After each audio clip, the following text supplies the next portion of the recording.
Hi and welcome to the Child Sexual Abuse series. In the last video, I had spoken about the good touch and the bad touch. In today's video, I'm going to talk about how child sexual abuse education is really like a game, and I see it as a football match. So let's see how. In this football match, it's us on the child's team versus the perpetrator. As I mentioned in the previous video, obstacles are inevitable in life, so we need to level up our game. Remember that children are naive, so they face conflict and confusion that makes the perpetrator's game stronger. In the previous video, I shared 7 tips to break the sexual abuse cycle. So we can consider these 7 tips to be our 7 goals. But if we don't have a good presence of mind or a good defense, then we can end up making a self goal or an own goal, which in turn strengthens the perpetrator's game. Here's how this happens. The first point is that the perpetrator fulfills the emotional needs of the child over time and earns the trust and respect of the child. The perpetrator can also team up against a strict family member and seem all cool and fun to the child. So, over time, at a subconscious level, the child accepts the abuse and feels that he or she deserves it depending on how the child has been manipulated. So, as much as using terms like the good touch versus the bad touch is useful for us to educate our children, this works in favor of the perpetrator.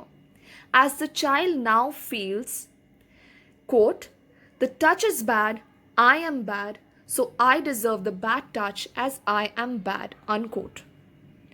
When the child learns the reality, he or she experiences guilt and shame because of this very conditioning. Therefore, the child may not disclose it to us anytime sooner.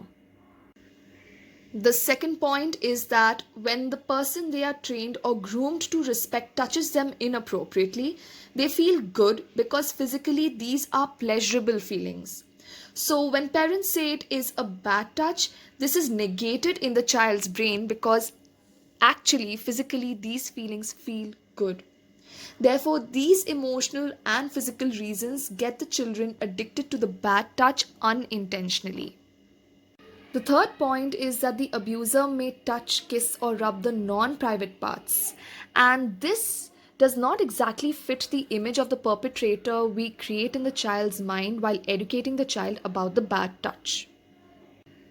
Some statements made by parents with an intention to control the child can be twisted very easily by the perpetrator.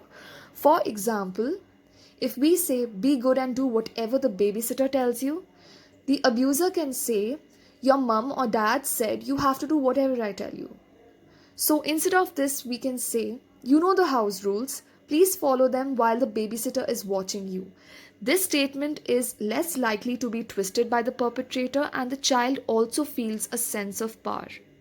We've got to remember that we can't fully prevent sexual abuse of children, but we can definitely educate them, equip them, and empower them without trying to impose a sense of control on them so that they feel that they can confide in us without the fear of being judged.